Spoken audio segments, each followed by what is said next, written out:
There's no way Mark Few and the Gonzaga Bulldogs would pursue a guard from St. Mary's out of the transfer portal, right?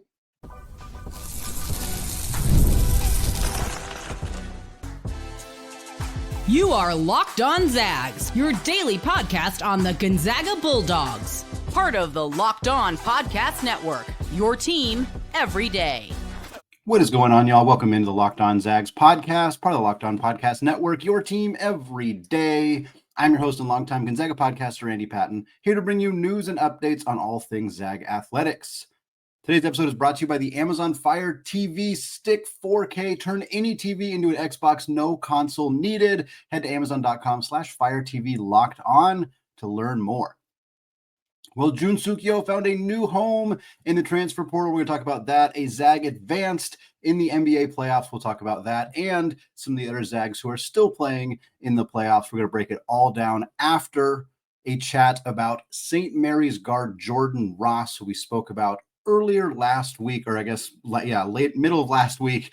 We talked about Jordan Ross entering the transfer portal, how it meant that St. Mary's was going to lose 4 of their 5 starters from last year after seeing the graduations for Augustas Marciulionis and Mitchell Saxon, as well as Luke Barrett. And then Paulos Morauskas is returning. Jordan Ross was that 5th starter. He entered the transfer portal about a week ago. We talked about that, but he was contacted by Mark Few, or at least by the Gonzaga Bulldogs. Again, I don't know if Coach Few made the contact, but he was contacted by the Zags in the transfer portal. So we're going to talk a little bit more about who he is, what his fit might look like in Spokane, and if we realistically think a player would ever transfer from St. Mary's to Gonzaga or vice versa.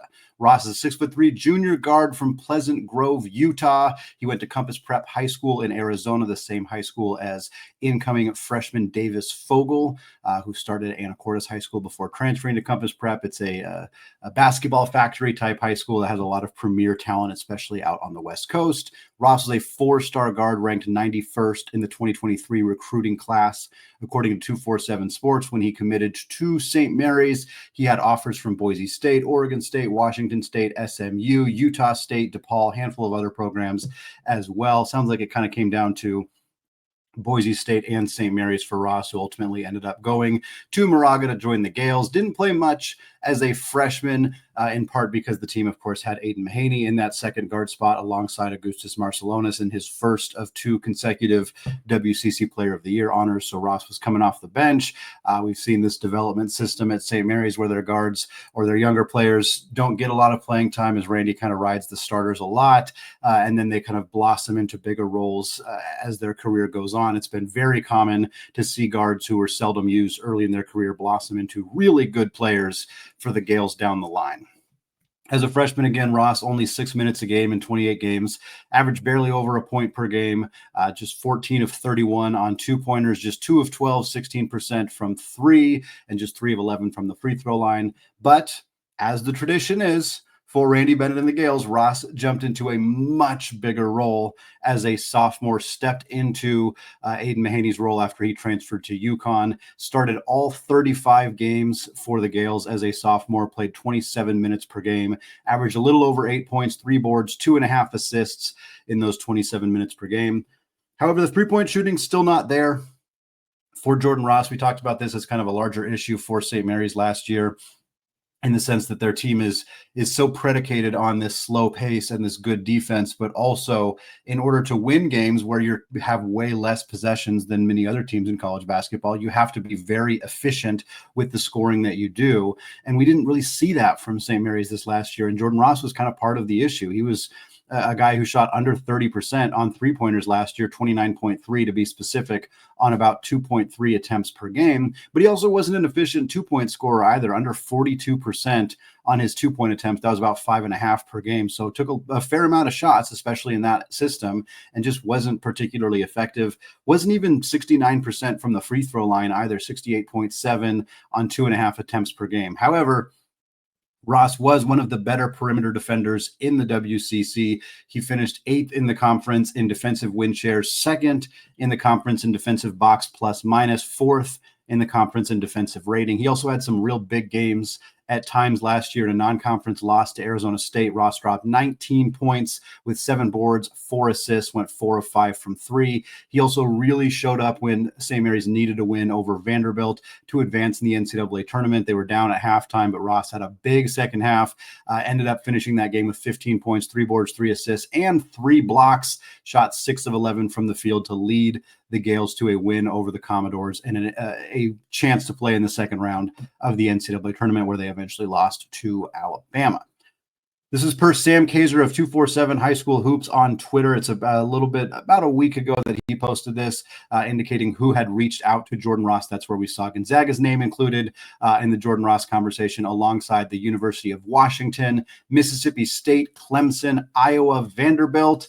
No surprise, they're on the list after seeing him do great stuff against them in the tournament. Kansas State, St. John's, Washington State, UNLV, and Seton Hall. A couple of these programs have added guards since then. Obviously, St. John's, adding Dylan Darling from Spokane, from Idaho State particularly. That's a big one. I know Iowa just landed a guard very recently. UW's landed a couple guards, Wesley Yates being the big one for them. So I'm not sure how many of these programs are necessarily still in the mix. I also saw a post from an account that predicts transfer portal landing spots with pretty significant accuracy that said that Jordan Ross is now leaning Georgia, who was not on the initial list. So obviously that list is not entirely up to date at this point, or at least it seems like it's not up to date at this point. Georgia is certainly a program that could use Jordan Ross after losing their star guard Silas Demery to UConn in the transfer portal. It'd be kind of funny if another team had Jordan Ross stepping into a starting spot for a guard that left for UConn, since that's what happened to St. Mary's in the wake of Aiden Mahaney's departure. So definitely one to keep an eye on. And in terms of the fit at Gonzaga, here's the deal. Number one, I would be very surprised to see a player on the men's basketball side transfer from St. Mary's to Gonzaga or vice versa. There's nothing in the rules that says you can't. We've seen it with other big-time rivalries. We saw a player go from Auburn to Alabama in Aiden Holloway. Actually, Alabama to Auburn, in Aiden Holloway. We've seen it with, I think there was a Michigan-Ohio State transfer, Roddy Gale. Like this, it happens. It's not unprecedented. It's that the Gonzaga-St. Mary's rivalry is not so deep that it couldn't happen there. If it can happen at Michigan, Ohio State, if it can happen at Auburn, Bama, it can happen for Gonzaga and St. Mary's. It's already happened twice on the women's side. Obviously, the rivalry is not as significant as St. Mary's women's basketball. Just hasn't really been all that good ever, at least not in the era that Gonzaga's been good. So that's not as big of a surprise. Taylor Dalton was the transfer last year. This upcoming season, the Zags will have Z Akuso, who transferred from St. Mary's as well. So we've seen it on the women's side, but I'd be surprised if we saw it on the men's side. And realistically, I don't think Jordan Ross is a great fit. I think that's the simple of it all here. Not that he's a bad player, but he's not a bad player, but we kind of talked about his flaws and the things that he didn't do particularly well, which I think are kind of the things that Gonzaga really needs. And the stuff that Jordan Ross does do well, frankly, are not things that I think should be as big of a priority for Gonzaga at this time. For starters, Ross is 6'3", so we've kind of talked about how Gonzaga seems to be prioritizing trying to add some size to their backcourt. A lot of the targets, Andre Stojakovic, who it sounds like is leaning in other directions, but he's 6'7". Trayson Eaglestaff, who Gonzaga pursued early in the transfer portal, was 6'6". Like there's a lot of these kind of bigger guards, bigger jumbo-sized wings that they seem to be prioritizing. Ross is not that. At 6'3", he's built a lot like Nolan Hickman, just a significantly worse three-point shooter. Hickman was 45% last year. Ross, even if you take out his freshman year, which was a tiny sample size, last year he was under 30%. Like that's just not good enough to project that he comes into, again, we've talked about the Ryan Woolridge effect, and we've talked about kind of the idea that players coming to Gonzaga with a more floor spacing and a lot of talent in the front court presumably will shoot better from three. I think that's very possible for Jordan Ross, but I'd rather bring in a player who has a more proven track record as a three-point shooter, especially if you're going to go after a undersized guard. If you're going to get a guard who's under 6'4", they better be able to shoot the lights out, because I think that's the only really justifiable excuse for getting a guard at that size to kind of come in with the roster the way it's currently constructed. And again, Ross is a great defender. He'd be a very good perimeter defender for Gonzaga. I have no doubt about that. But the Zags already have Emmanuel Innocente, who's going to play a bigger role next year, who's a great on-ball defender. They already have Jalen Warley, the redshirt transfer from Virginia, who played 3 years at Florida State, who's 6'7", long, rangy, versatile wing, who is a great perimeter defender who does very little scoring. Neither Innocente or Warley are offensive players. They are not scorers. Warley is a good facilitator, distributor, but he's not a shooter. He's not a scorer. Neither is Innocente. Going out and getting Jordan Ross gives you 3 good perimeter defensive guards who are not great scorers or not efficient scorers. I worry that bogs down Gonzaga's offense too much and puts too much pressure on Graham Ike and Braden Huff to deliver offensively because they don't have enough firepower in the backcourt. Doesn't have anything to do with them being a St. Mary's Gale, but I don't love the fit for Jordan Ross, and I suspect it sounds like with Georgia now in the mix and a few other schools that he's probably leading in another direction, but we're kind of looking for patterns in who Gonzaga is pursuing in the transfer portal. And we saw a lot of bigger guards, and now kind of the trend is smaller guards, which I don't love. I think they're kind of just trying to figure out, cast as wide of a net as they possibly can. Certainly they saw a lot of Jordan Ross and must have liked enough of what they saw to at least give him a call, but I'm not sure the fit really makes a ton of sense for him in Spokane. Well, folks, Jun Suk Yeo pulled an Andy Patton. I will explain exactly what that means coming up here in just a second. But first, folks, the NBA playoffs are here, and FanDuel is giving new customers an incredible way to get in on the action. Right now, when you join FanDuel and place your first $5 bet, you'll get $250 in bonus bets if that bet wins. I love how FanDuel makes betting super easy, whether it's picking my favorite team or diving into player props. From three-pointers to steals to assists, FanDuel has so many ways to bet your favorite player props. Plus, after the game tips off, you can even combine live prop bets into a same-game parlay for a chance to win big. Gonzaga remains plus 3,500 right now to take home their first ever national title in 2026. Don't miss out now. Head to FanDuel.com and claim your $250 in bonus bets today. Today's episode is also brought to you by Varsity Icons. Get ready to bring your favorite Zags to life. VarsityIcons.com delivers the ultimate collection of action figures that honors both current and former Zags. Varsity Icons is the premier sports collectible figure for your Gonzaga Bulldogs. And today we highlight everybody's fan favorite, Ben Gregg. Varsity Icons was started by a longtime Gonzaga Bulldogs fan who wanted to create collectible figures of everyone's all-time favorite Zags. The mission of Varsity Icons is to create figures of current and former Zags for everybody to collect and enjoy. And there's no question that Varsity Icons wanted to highlight Ben Gregg to be their first player. He has been a fan favorite since joining the Zags back in 2021. Ben exemplified what it meant to be a Gonzaga Bulldog every time he stepped on the court. So order your Varsity Icons Ben Gregg figure today at varsityicons.com. Varsity Icons, where icons live forever. All right, folks, segment 2, still Andy Patton, still Locked On Zags podcast, and we're still talking transfer portal updates here for the Gonzaga Bulldogs. In this case, instead of talking about a target from the WCC, we're going to talk about a Gonzaga player transferring elsewhere in the WCC. We got the news on Friday afternoon, or I think Thursday afternoon last week. Jun Suk Yeo, after spending a couple of years with Mark Few and the Gonzaga Bulldogs, has committed out of the transfer portal to Seattle University. I called this pulling an Andy Patton. For those of you who do not know, I got my undergrad degree from Gonzaga and I got my graduate degree from Seattle University. I suspect, based on how long Jun has been at Gonzaga, that he's probably doing something very similar academically, so hence the comparison there between Jun and myself.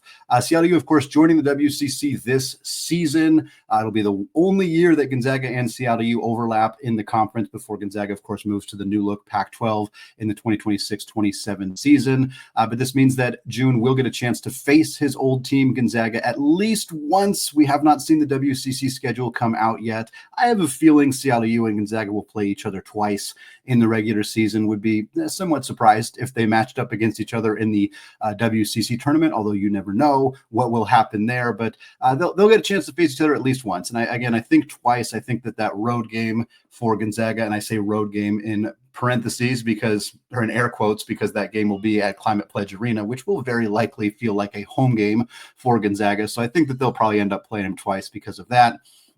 Regardless, Yeo is a player who spent a couple of years in Spokane but was unable to crack Gonzaga's crowded front court rotation. He joined the team on campus in January of 2023 but did not play in the rest of that 22-23 season, instead starting his playing career at Gonzaga in 2023-24, where he played in 25 games, started one of them, but only averaged about 7 minutes a game, 2.3 points, 1.2 boards, shot 17 of 24 on two-pointers, which is about 71%. just 3 of 22, which is about 14% from three. And then instead of building off of that first year in Spokane, Yeo's playing time actually decreased his second season with the Zags, in part because the team brought in Michael Ajayi and Ismaila Diani took some minutes in the front court. And Yeo was just kind of unable to be more than like the 10th, 11th guy in Gonzaga's rotation. And their rotation's typically 8, maybe 9 guys. And so Yeo just wasn't able to really carve out any time. He only appeared in 14 games in his final season with the Zags, only averaged 4 minutes a game, about 1.5 points. It was just 6 of 8 on his 2-point attempts, so 75%, but only 8 2-point attempts, 3 of 11 from 3, which is about 27%. And that was it. We kind of weren't surprised to see Yeo enter the transfer portal after the season, just knowing that he was not going to be a big part of the rotation next year as well. And with only 1 year of eligibility left, it made sense for him to look elsewhere to continue his career. I wasn't sure if he was going to continue to look to play in college or if he was going to go back home, start his professional career in South Korea or even somewhere else in Asia or Europe if he wanted to do that. He has the pedigree coming off of the FIBA tournament before he even joined Gonzaga. And I was curious how he would be pursued in the transfer portal as a player who, sure, he had this pedigree and sure, he was recruited by Gonzaga, so there's kind of a little bit more aura around him in that space, but also he barely played and you don't really have a lot of tape to really kind of get a sense of what type of player he would be. So I was very interested how his recruitment would go out of the portal, and he ends up landing at a program that has had quite a lot of success under Coach Chris Victor in the last few years as they head into the WCC this year, but is a program that has a lot of departures off the roster, in particular in the front court. So it totally makes sense that they would gamble on a player who's got some size, who's got some pedigree, who could kind of help in and replicate some of their departures. Their best player was Matthew Alexander Moncrief, 6'7" wing, who averaged 15 points and about 10 rebounds per game. Their big man was Kobe Williamson, an Australian sensation, 6'8", 9.5 points and 4.5 boards per game. They also lost 2 other 6'8" players who came off the bench and really didn't have any size on last year's roster, and the little size that they did have is gone. They only have 1 player returning who is taller than 6'7" on the roster, and that's Chinese center Huron Don, who is 6'10", averaged 3.7 points and 2.2 boards in about 11 minutes per game last year. So there's just very little size returning to this Seattle U roster. Yeo gets to come in, compete immediately for playing time in his final year of eligibility. Will, like I said, get at least 1 crack at Mark Few and the Zags before he moves on with his professional career. So very excited to see how this goes for Yeo. I have not hidden the fact that I also root for Seattle U and would like to see them have success as well as my other alma mater. So it makes it even easier to root for them knowing that they have a player in Yeo who I've wanted to see succeed. And I'm really looking forward to seeing him getting that extra opportunity to play after not really ever getting that chance in Spokane. That means 3 of the 4 Zags who have entered the transfer portal have found a new home, and that's not counting Ben Gregg because I don't really count him have entering the transfer portal. I know that he did, but he does not have eligibility, so we'll cross that bridge if anything changes in that space. But for the Zags, we had Dusty Stromer enter the transfer portal and go to Grand Canyon. We had Michael Ajayi enter the transfer portal and join the Big East with the Butler Bulldogs. Now we've had Jun Suk Yeo enter the portal and go to Seattle U, the Red Hawks. The 4th Zag is walk-on Graydon Lemke, 6'11" big from Las Vegas, who did not play, redshirted last year for the Zags. The latest update we've heard on Lemke was that 6 schools had reached out to him after entering the portal. Those schools would be Minnesota out of the Big Ten. Would be fun to see him go to the Big Ten.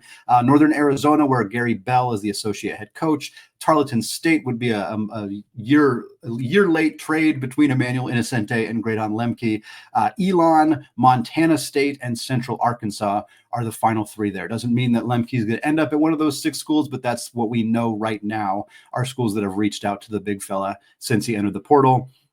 A couple other former Zags who are in the transfer portal as well: Dominick Harris, Colby Brooks, and Efton Reed. Efton Reed, like Ben Gregg, is out of eligibility, but hoping there's a rule change there. So I suspect we've seen the last of him in a college basketball uniform. Dom Harris, obviously, we spent a couple of years at Gonzaga, went to LMU, shot 44% from 3, then went to UCLA and basically didn't play at all for the Bruins. He is now back in the portal, drawing a decent amount of interest according to some sources, but has not made a commitment as of yet.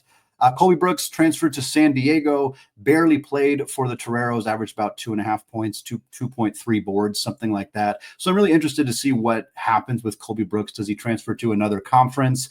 Does he transfer to the D2 level? Does he find another place to play at the D1 level? Like, I'm just interested in where he might end up as well. So we'll keep an eye on all of that going forward as the transfer portal starts to thin out a little bit now that the deadline to enter has passed.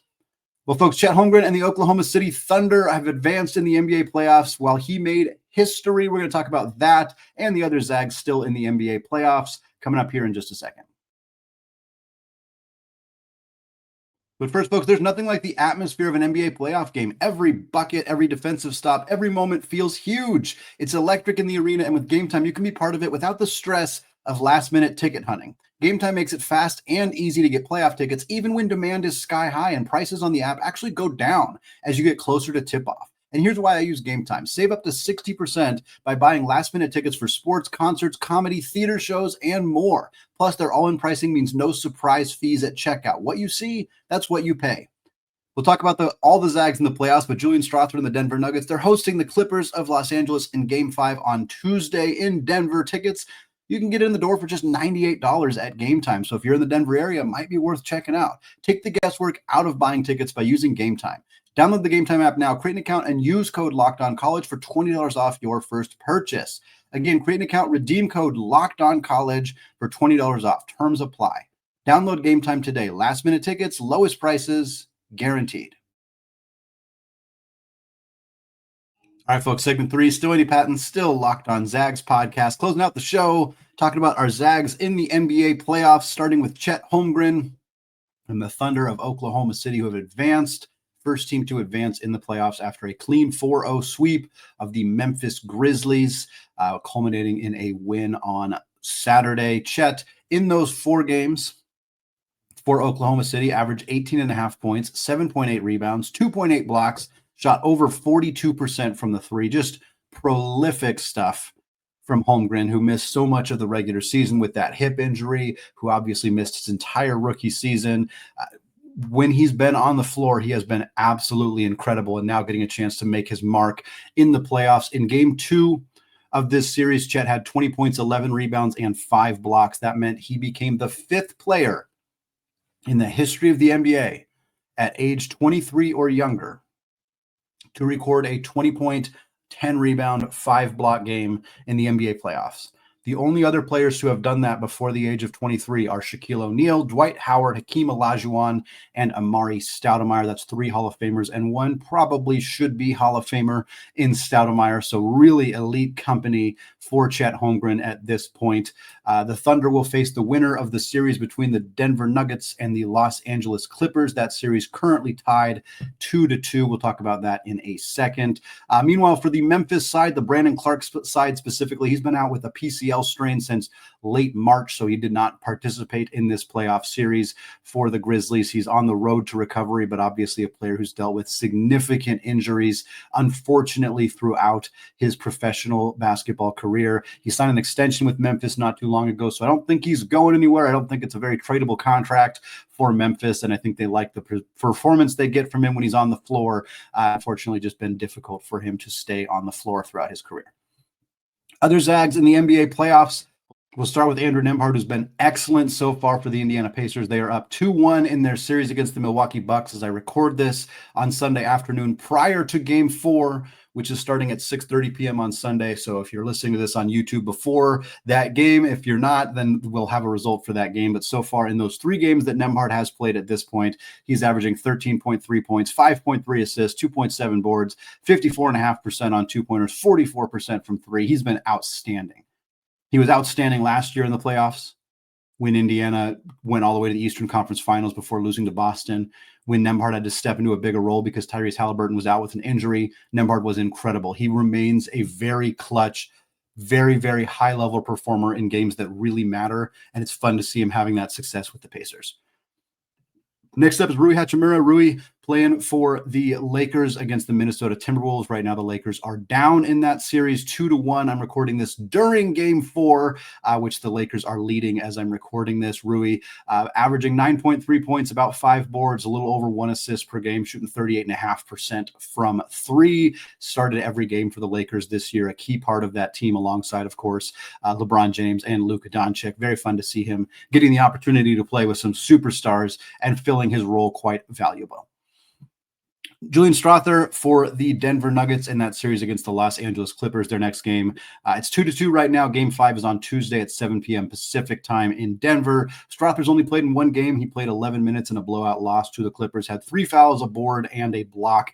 Probably won't see a ton more playing time in this series as they kind of squeeze their rotation a little bit, but hopefully he'll get some opportunities going forward. And then we got 2 other Zags who are on playoff rosters, but who have not played. One of them is Anton Watson with the New York Knicks, who are up 3-1 over the Detroit Pistons. Their next game is Tuesday at 4:30. Watson has not gotten into a playoff game. And then there's Jalen Suggs and the Orlando Magic, who are currently down 2-1 to Boston, recording this before their game on Sunday. So by the time you're listening to this, they're probably either tied 2-2 or down 3-1 to the Celtics. Either way, you didn't see Jalen Suggs on the floor because he's been out with an injury since January, an unfortunate injury that pretty much derailed Jalen's entire season. Again, injuries were an unfortunate storyline for the majority of Zags in the NBA. Chet dealt with them, Jalen dealt with them, Brandon Clark dealt with them, a couple other guys, I think Kelly and a few others dealt with some injuries throughout the year as well. Just tough to see that be such a big storyline for these guys as they look to make their mark on the league at the next level. It's going to wrap it up for me today here on the Locked On Zags podcast. Folks, thank you so much for making this show your first listen or your first watch of the day. Give a special shout out to those everyday listeners, those of you hanging out with us in the Locked On Zags Discord channel as well. I'll be back this week and continue to do our live shows in the afternoons. If you watched them on YouTube last week, I appreciate you. It was a lot of fun. We're going to try to go live every day this week at 3 p.m. Pacific time. So hit that bell, that little bell icon on YouTube if you watch there. If you're normally an audio listener, but you want to check out the live shows on YouTube, go ahead and find that. Just search Locked On Zags. You can check it out there. Very much appreciate all of you for listening to the show. However you listen to the show, and looking forward to some fun content coming up this week. Thanks again, folks, for listening. Have a fantastic rest of your day. And as always, go Zags.